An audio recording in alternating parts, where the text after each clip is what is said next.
Hello and welcome to the Senior High Timpani Set 2 tutorial. Right off the bat, you can hear Jace takes command of this etude, not only by the sheer tempo, but just the style and the spirit of the dotted rhythms right off the bat. So Jace, could you open us up here and just play the beginning all the way to the second page? That first line really sets the tone and the spirit. So listen how crisp his dotted 8th, 16th are.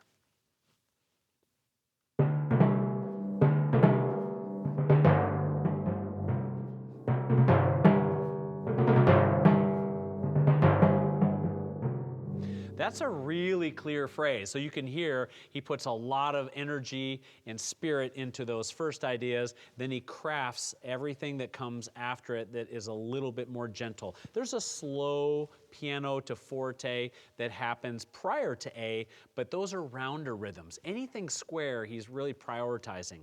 So also, I just want to make a quick observation for all of us to pay attention when he's playing around the drums, especially from the 32 all the way to the 23, he's doing a great job of looking and being really, really intentional about where he's playing on the drums. So that brings us into A. So we're going to take A, let's go all the way to B, very different character. So he's really dug in and articulated 3 to 1, or excuse me, 1 to 2, 3 to 1, 3 lily 1, 2, etc.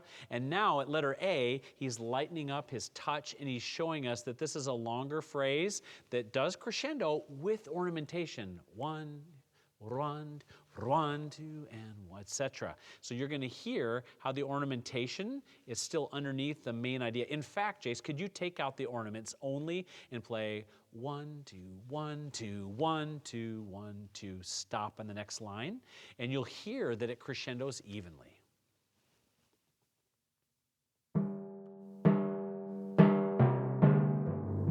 That is what we really, really want to be able to hear. Now, as Jace puts the ornaments in, you'll notice that that line never goes away. All the way to B? Yes, sir.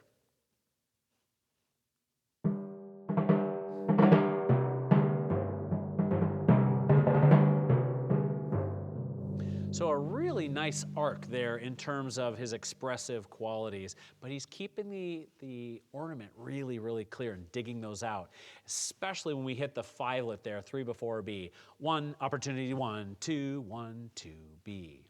So let's start at B now, Jace, and talk about the roll quality here. So we're starting at piano here on the C natural. We want to be really mindful, folks, of where you're playing on the drum and what your hands need to do. Now, he's only crescendoing from piano to mezzo piano and down, so the hand speed shift is going to be really, really subtle. So just watch how particular he is about where he plays. His hands do crescendo just a little bit, and then how smoothly he connects all the way to the next line. So let's just play and release on the D of the next line, please.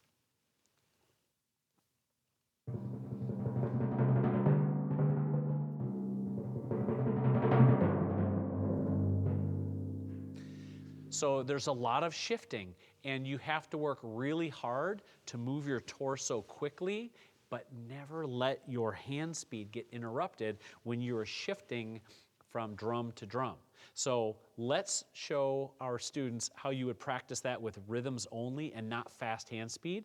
So you can see that Jace, watch his eyes. He's going to be locked in here. And when he goes up a drum, he's going to look ahead of time. He's not going to disturb his Y-axis, which is the axis that goes straight up and down. And he's going to keep that rhythm super consistent. Then he's going to move his X-axis under tempo. Rhythms, not rolls.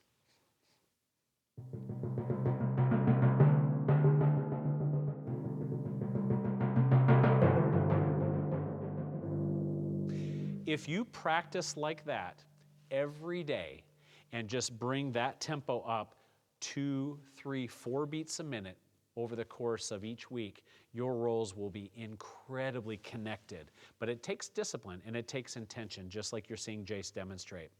Now that we get out of the chorale section in the next line, we have triplets that crescendo, a double stop, the eighth note fivelet, and then some doubles here that just build and build intensity through the accents, and then stop on a new meter. So let's go ahead and take that next line, Jace, and stop at C, please.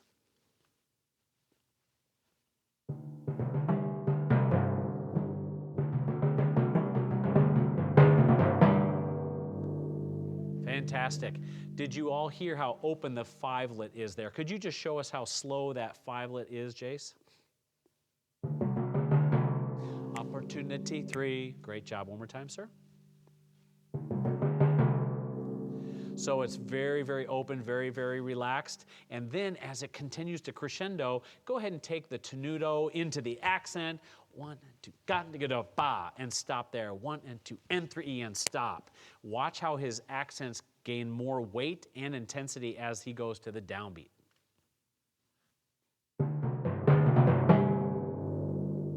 Great. Now let's put that all in context, sir. Maybe that line to C.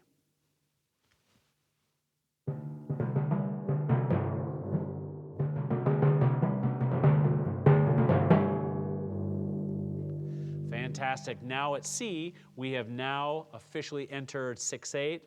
And now with this meter shift, we are really considering what the pulse was coming into this, and then we are honoring the 6/8 meter going forward through this first forte piano all the way to the end. In fact, Jace, could you go ahead and play C to the end so we could hear the 2 forte pianos with the crispness of the dotted eighth, but this time we're in 6/8. D, ga-da, gi, ga-da, D, ga-da, da, da, da, da.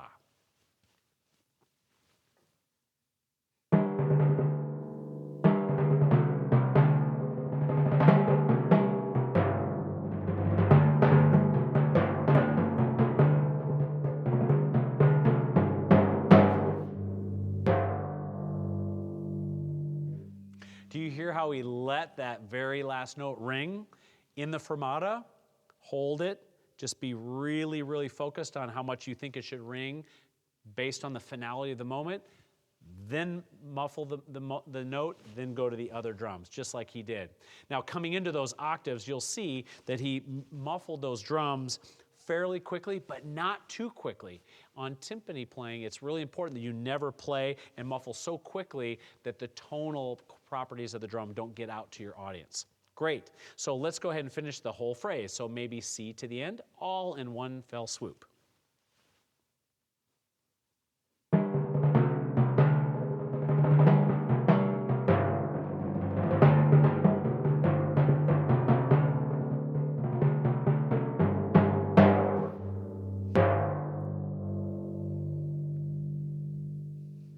Beautiful. The last thing I'll mention, do you hear how intentional Jace was in the molto retard? Dee, digga da ga, digga da ga, da da dee, dum bum bum.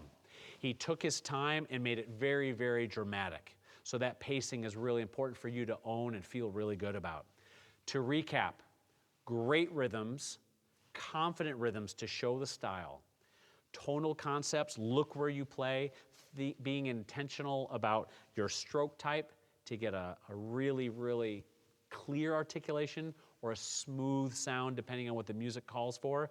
And then of course, crossovers, muffling to make sure it fits in that really great detailed tonal concept. Great preparation today, Jace. Great playing.